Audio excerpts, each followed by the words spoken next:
vorrei sul palco, a proposito di danza popolare, Matteo Azzeni, presidente del gruppo folk Fedora Puzzu di Selargius, è insegnante, studioso del nostro ballo tradizionale. Ciao Matteo, benvenuto. Ecco il microfono. Ecco, innanzitutto qui abbiamo anche delle slide che ci aiutano a parlare del nostro ballo. Abbiamo sentito appena l'organetto, questo era, diciamo, la base delle nostre feste. Prego. Allora, buonasera a tutti. Io sono stato invitato qua stasera per parlare di una delle attività forse più importanti che si svolgevano durante le feste, compresa Santa Greca, anzi soprattutto. E quindi mi occuperò di ballo. Mi occupo di ballo perché quando nacque la nostra associazione nel 2008 avevamo deciso di proporre una cosa un po' diversa dal solito, cioè volevamo riportare il ballo che poi avremmo comunque presentato sul palco, insomma, nelle occasioni in cui chiamano i gruppi folk per esibirsi, volevamo presentare un tipo di ballo che fosse molto più vicino alla realtà del famoso ballo tundu che si svolgeva in passato per le feste o durante, insomma, quasi tutte le occasioni. Un ritorno alle origini, insomma. Esatto, volevamo, diciamo così, evitare di aggiungere delle cose studiate a tavolino, invece volevamo che mantenesse appunto quella sua parte naturale con cui poi si è evoluto nei secoli. Quindi possiamo andare.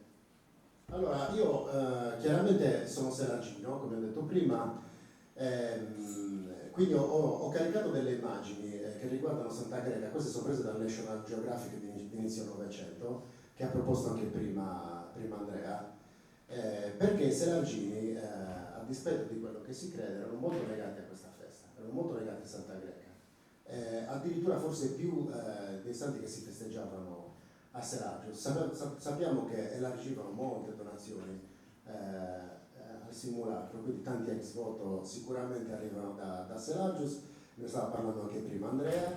E come si arrivava a Santa Greca? Si partiva con i stracas, come vediamo in questi casi, e poi si stava praticamente tutto il tempo, tutti i giorni che prevedevano la durata della festa, quindi si dormiva, si mangiava, si stava proprio qua, si stava proprio a Decimo. Possiamo andare, Pietro? Un po' ricordano anche, insomma, le processioni spagnole, ecco. Beh, diciamo che la matrice è quella, diciamo così. Che cosa succedeva poi durante queste feste, chiaramente? Lo svago preferito per il quale poi ci si riuniva era il ballo, no? Veniva sospeso durante le liturgie, cioè quindi quando c'era il momento che riguardava appunto la parte liturgica della festa, i balli venivano sospesi, ma durante poi tutto il resto della giornata la cosa che veniva sviluppata principalmente era il ballo. Il ballo era talmente importante che prima ci rappresentava, noi siamo abituati oggi a presentare le nostre associazioni con i nostri costumi e siamo convinti che il nostro abito sia forse la cosa più rappresentativa. In realtà il passato era più il ballo dell'abbigliamento tradizionale. L'idea del costume in sé è nata molto, molto recentemente come rappresentazione, però quello che più ci distingueva era il ballo. I balli che si facevano qua a Decima erano gli stessi che si facevano poi tutto il sud dell'isola, quindi stiamo parlando di quello che oggi noi chiamiamo il ballo campinanese. Questa è sempre un'altra foto scattata qua a Decima all'inizio del Novecento. Come vedete c'è un suonatore d'organetto. C'è da fare una distinzione. I veri strumenti che accompagnavano il ballo campinanese erano le launetas. Lo strumento era quello. L'organetto era lo strumento che veniva utilizzato diciamo, tra i momenti sempre per i balli chiaramente, però nei momenti di pausa in cui il suonatore di launetas non suonava, perché in quel periodo, non come oggi che invece sono dei semiprofessionisti suonatori di fisarmonica diatonica, ma allora era riservato agli autodidatti, cioè chi non faceva, si avventuravano in questo tipo di esibizione, e molti avevano anche degli ottimi risultati. Però che cosa succedeva? Succedeva che chiaramente accompagnavano anche i balli nei momenti di pausa che vi dicevo. Il ballo è documentato, possiamo tornare indietro davvero di tanti secoli, è sempre stato documentato. Possiamo parlare anche della cultura di Ozieri, no? Ci sono dei piatti fruttiferi dove sono rappresentate delle donne soprattutto che ballano, però tornando poi a tempi molto più recenti, diciamo che viene documentato bene dal 1600 in poi. Ci sono tutta una serie di diciamo, letterati che si occupano delle nostre tradizioni popolari e documentano quasi sempre il ballo. Questo perché? Perché a livello comunitario era importantissimo. Facciamo un esempio della comunità di Decimo, non poteva permettersi di mancare ai balli. Era una cosa a cui doveva partecipare tutta la comunità. Chi non partecipava ai balli vuol dire che non era considerato parte integrante di quella società, quindi diciamo che era considerato un po' al di fuori per diversi motivi. Quindi che cosa succedeva? Che tutte poi queste genti che si riunivano qua a Santa Greca per la festa ballavano tutte insieme, quindi non c'era più una distinzione comunitaria, ma era una cosa invece che aggregava, che teneva insieme diverse persone che venivano da diverse aree della Sardegna, quindi era una cosa molto interessante da quel punto di vista. Venivano messi sotto contratto i suonatori, quindi c'erano dei suonatori di Nonedas praticamente professionisti che venivano messi sotto contratto per un anno dalla famosa Zerachia, che erano i giovani che organizzavano i balli nelle varie comunità, e appunto veniva messo sotto contratto il suonatore. Ed era una cosa serissima, il suonatore non si poteva sottrarre a questo impegno, veniva pagato prima in grano, no? Poi quando è arrivata la moneta hanno iniziato a pagare, però è una cosa molto recente, quella di essere pagato in denaro, però fino diciamo, al primo ventennio del Novecento veniva tranquillamente pagato in grano, quindi in natura, ciò che offriva quella comunità. Si autotassavano e quindi riuscivano a raccogliere, facevano una sorta di questo anche in tutto il paese, e riuscivano a raccogliere ciò che serviva per pagare il famoso contratto con il suonatore di Leonidas. Ci sono anche delle iconografie bellissime che si occupano del ballo, magari chiedo a Pietro di andare avanti con le immagini. Possiamo parlare sicuramente dell'Ottocento. Uno degli autori più famosi e forse anche di qualità superiore rispetto agli altri è Giuseppe Marghinotti, che era addirittura un pittore assoldato da Casa Savoia, quindi lavorava direttamente per loro, essendo sardo e cagliaritano, sapeva documentare benissimo le nostre tradizioni. Qui partendo per la festa, quindi si sta dirigendo verso un luogo di festa che potrebbe essere anche Santa Greca, e quindi c'è un carro a buoi che porta le genti alla festa, dopodiché documenta il ballo. Andiamo Pietro, oggi è il mio tecnico Pietro.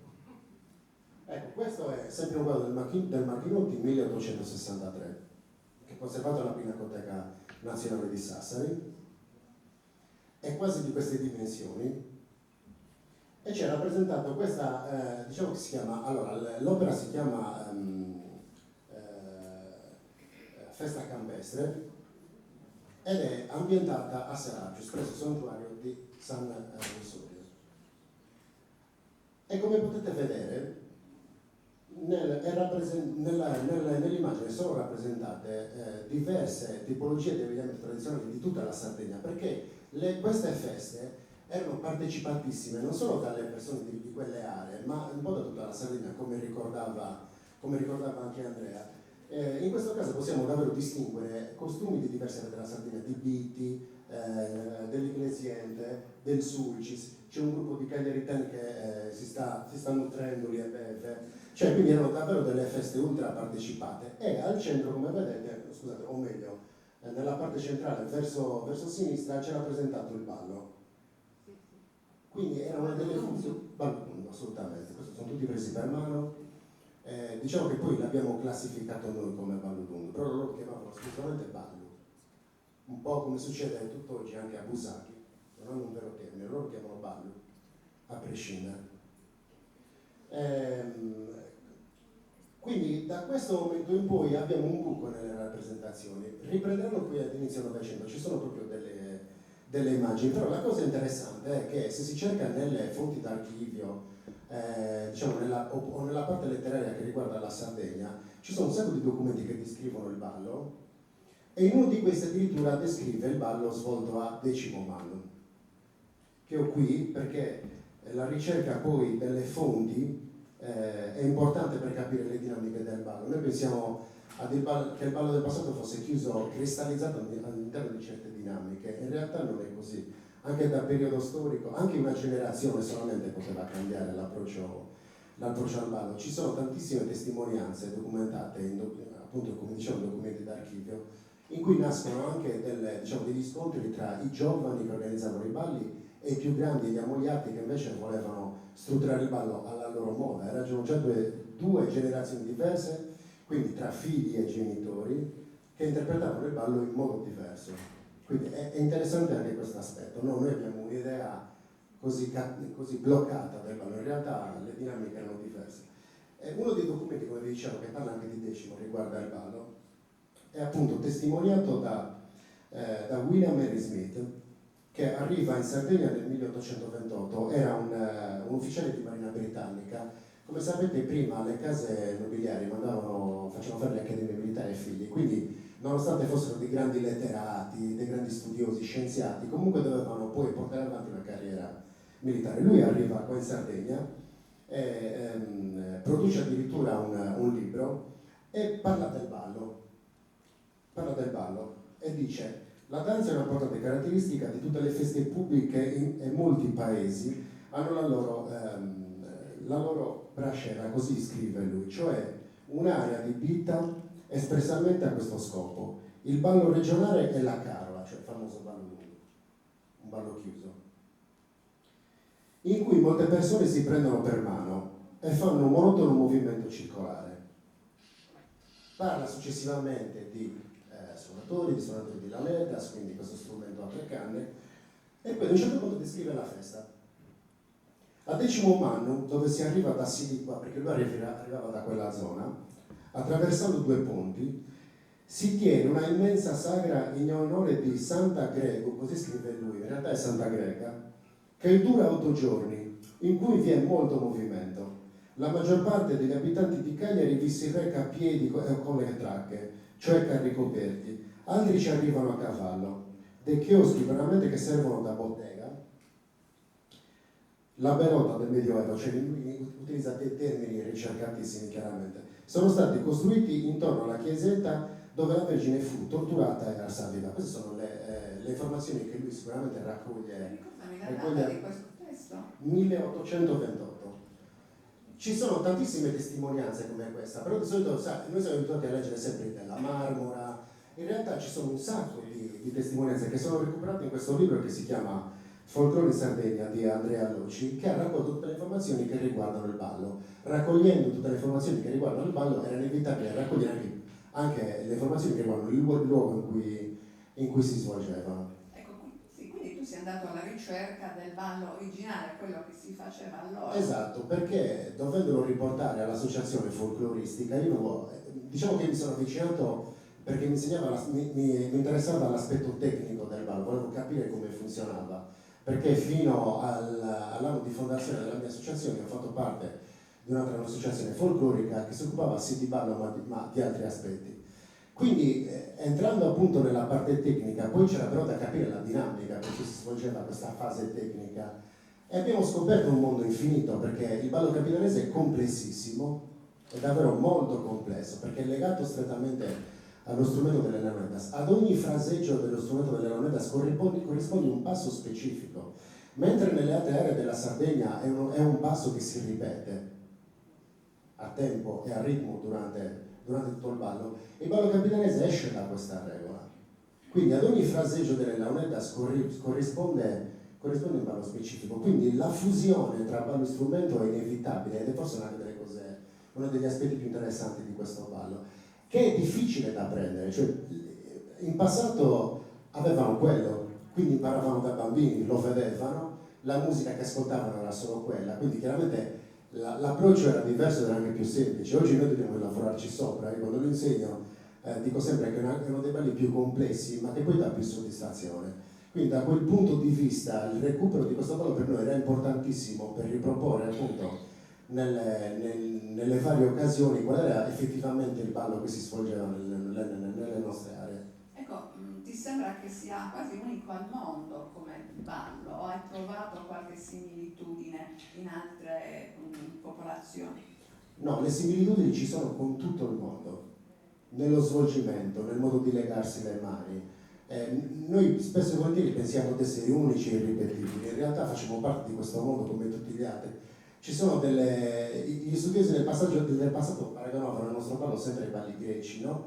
Perché da lì nasce la cultura, questa sorta di teoria diffusionistica secondo la quale diciamo, un'espressione come il ballo parte da una regione specifica e poi diciamo così, viene iniettato ovunque. In realtà le civiltà del passato, che avevano una sorta di know-how, avevano le capacità anche culturali di poter evolvere, era normale che facessero nascere delle cose che si somigliavano tra loro, perché avevano quel tipo di cultura. Quindi il ballo campidanese si è evoluto nel tempo perché avevamo le capacità per poterlo fare, non eravamo impermeabili a ciò che arrivava dall'esterno. Ci sono molte influenze, soprattutto nella suonata, che si è arricchita nel tempo. Però diciamo che il ballo che si svolgeva ovunque in Sardegna, quindi anche qua a Decimo, con le stesse caratteristiche del nostro, quindi stiamo parlando di, comunque in linea d'aria sono pochi chilometri, anche se ci sembrano tanti.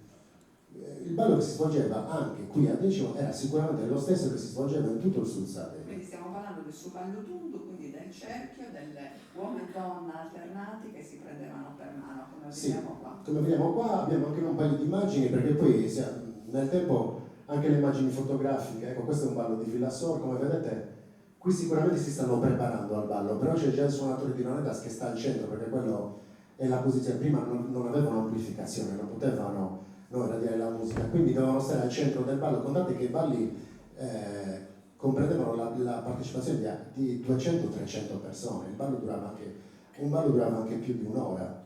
Ci siamo. Si ballava tutta la notte, qua a Decimo, quasi ipnotico. Sì, assolutamente, qua a Decimo, come in tutte le altre aree di cui abbiamo parlato, si ballava anche tutta la notte, accendevano dei fuochi e continuavano a ballare, cioè era una cosa che quasi non si interrompeva mai.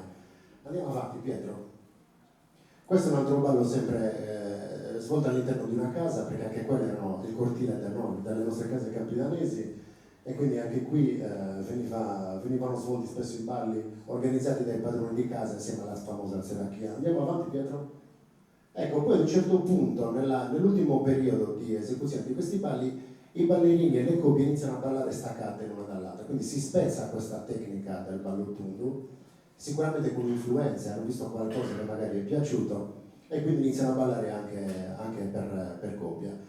I primi gruppi folk che nascono negli anni 50, organizzati come li intendiamo noi oggi, questo è il libro di Andrea Loci da cui ho tratto un sacco di informazioni. Questo è il primo gruppo folk di Selagius, che nasce a fine anni 50 e all'inizio, come potete vedere, ballavano nel modo tradizionale, quindi c'è il suonatore al centro, si esibivano così, c'era il suonatore al centro del cerchio e poi divisi per famiglie, perché ci sono una serie di dinamiche da rispettare all'interno del ballo, perché era la donna che decideva con chi ballare, sempre. Andava da Seracchia e diceva: io posso ballare con lui, se viene a chiederlo lui non posso ballare, quindi evitate che questo ragazzo si avvicini, perché se mi chiede di ballare io le dico di no, sono costretta a stare ferma per tutto quel ballo. Quindi avvisavano Seracchia, quindi gli uomini non decidevano mai con chi ballare, lo decidevano le donne. E certe volte dovevano anche avere il permesso della famiglia. Quando non avevano il permesso della famiglia, allora c'era il fratello, il cugino che si portava dietro tutte le ragazze di casa, e qui insomma c'è uno di quegli esempi, perché in questo periodo ancora alcune famiglie non permettevano alle figlie di ballare con chiunque, quindi sembra strano ma è così. Quindi noi, attraversata questa fase, abbiamo deciso di recuperare insomma questa struttura di ballo, esibendoci ormai da 17 anni un po' ovunque in Sardegna e oltre. Possiamo chiudere con l'ultima immagine, Pietro. Il tecnico è distratto. Gli ho promesso 100 euro, ma no. Ecco, quindi qui, visto che ci ricollegheremo dopo con Itri, ho voluto mettere un'immagine che ci riprende pochi anni fa di Itri per un festival, per il festival internazionale a cui ci hanno ospitato. Quindi ho finito. Grazie. Vi ringrazio. Matteo, grazie.